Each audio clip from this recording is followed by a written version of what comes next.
दरम्यान अमरावती यवतमाळला अवकाळी पावसाचा तडाखा बसलाय। पावसामुळे घरांची पडझड झाली आहे आणि वीजही गायब झाली आहे। अवकाळी पावसामुळे शेतकऱ्यांचं मोठं नुकसान झालं आहे।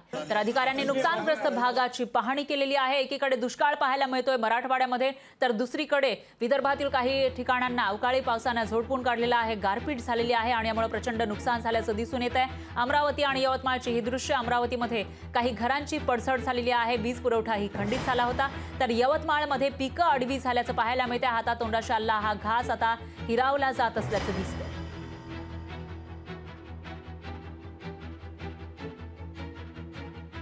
गावामध्ये जवळपास 100-150 घराचं परिपूर्ण नुकसान झालं। आता आपण बघतच आहोत, त्यांचं सुद्धा या चव्हाण बाईचं पण खूप नुकसान झालेलं आहे। आणि जवळपास जर विचार केला, झाडाचं पण भरपूर नुकसान आहे। असंख्य वृक्ष तुटून पडलेले आहे, रस्ते बंद झालेले आहे, लाईनचा प्रॉब्लेम मोठ्या प्रमाणात आहे। लाईन पूर्णतः 2 दिवस असं सांगण्यात येते की 2 दिवस लाईन काही चालू होणार नाही, म्हणजे पाण्याची मोठी समस्या आहे आणि असंख्य लोक बेघर झाले आहेत। नाही कोणताच लाभ नाही आहे, नाही घरकुल नाही ना काहीच नाही। फक्त एखाद्या भिकारी सारखं राहा लागते, त्याच्यातही लोक हसते आम्हाला या घर पाहून ताल पाहून, पण कोणी आमच्या मदतीला येत नाही। पाणी घुसलं तर कोणी येत नाही, फक्त समाधीसाठी 2-3 शब्द बोलते, बस बाजूने होऊन जाते। कोणीच आम्हाला मदत करत नाही, सरकार बी मदत करत नाही।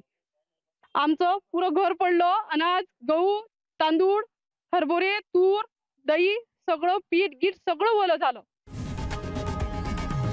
लोकशाही मराठी ऐका, पहा, जागरूक रहा।